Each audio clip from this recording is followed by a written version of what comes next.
Kaya yan naman po mga pare ko. Nagtingin mo man na naman kami. Kagabi, yan o. Chill lang. Shot. Yan o si Barang Berto, Meneses. Ibisita kami. Yan si Barantero. Madalang lang nakainuman yan. Tapos na bigla ako, akala ko, anong mangyayari? Dito pala may nangyayari na hindi na nice. Yun po, o kasing kaganapan na yun may tigtigan, tirahan, sa daan. Yan, sige, banat. Yan, gilingin. Oh my God! Man, gilingin mo. Yan, sige pa, iyo. Sa sobrang saya po nila. Ayan o, kahit anong steps ginagawa na. All around. Kahit anong galaw, gumagalaw. Yan pa o. Paano masabi? Yan pa cha-cha.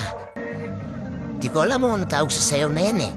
Kayo po, anong tawag nyo dyan sa sayaw na yan? Tapos may dumating o, taming promotion na post. Tapos po nung naubos na pong iniinom namin, nagkayaan po dito sa may sounds effect. Alas po ng sounds dito, mga 10 step lang po ang layo. Naglakad po kami. Dito lang po Paano malapit masabi? kina pare ko. Pare ko Marlon Liz. May event po kasi dito eh. Ito po yung tiktigan. Tiktigan tirahan sa dalan. Dito po sa Procdos. Tapos po yan, no? Galaw-galaw lang.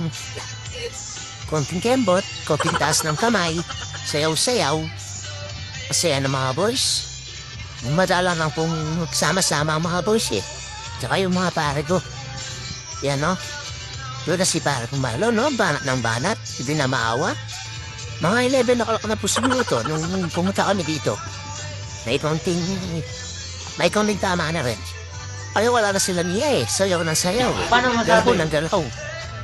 Kaya nga, lak, lagay natin sa ulo. Huwag sa tiyan. Ay, mali pala. Malak, lagay natin sa tiyan. Huwag sa ulo. Yun po. Salamat.